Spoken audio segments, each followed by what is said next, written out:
کتنا غصہ فرما رہے ہیں، کتنی سخت وعید دے رہے ہیں کہ اس پر قربانی واجب ہے لیکن وہ جان بوجھ کر چھوڑ رہے ہیں۔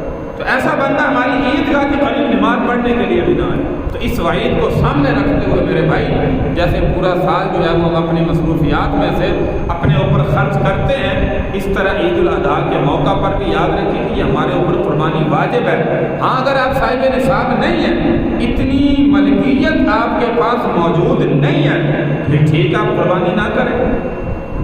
جس بندے پر واجب ہی نہیں ہے اس کے لیے شریعت متعین نہیں کرتی۔ جیسے کسی بندے پر زکوٰۃ فرض نہیں ہے تو شریعت نہیں کہتی کہ بھائی تو زکوٰۃ زبردستی دے۔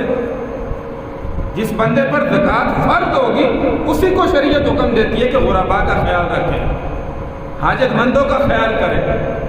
جس پر واجب ہی نہیں ہے شریعت اسے اس پر کوئی چیز لاگو نہیں کرتی۔ کتنا غصہ فرما رہے ہیں، کتنی سخت وعید دے رہے ہیں کہ اس پر قربانی واجب ہے لیکن وہ جان بوجھ کر چھوڑ رہے ہیں۔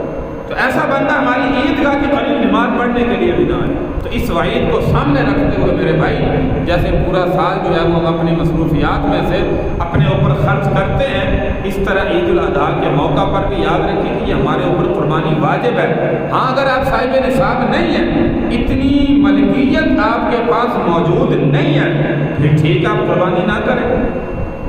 جس بندے پر واجب ہی نہیں ہے اس کے لیے شریعت متعین نہیں کرتی۔ جیسے کسی بندے پر زکوٰۃ فرض نہیں ہے تو شریعت نہیں کہتی کہ بھائی تو زکوٰۃ زبردستی دے۔ جس بندے پر زکوٰۃ فرض ہوگی اسی کو شریعت حکم دیتی ہے کہ غرباء کا خیال رکھے، حاجت مندوں کا خیال کرے۔ جس پر واجب ہی نہیں ہے شریعت اسے اس پر کوئی چیز لاگو نہیں کرتی۔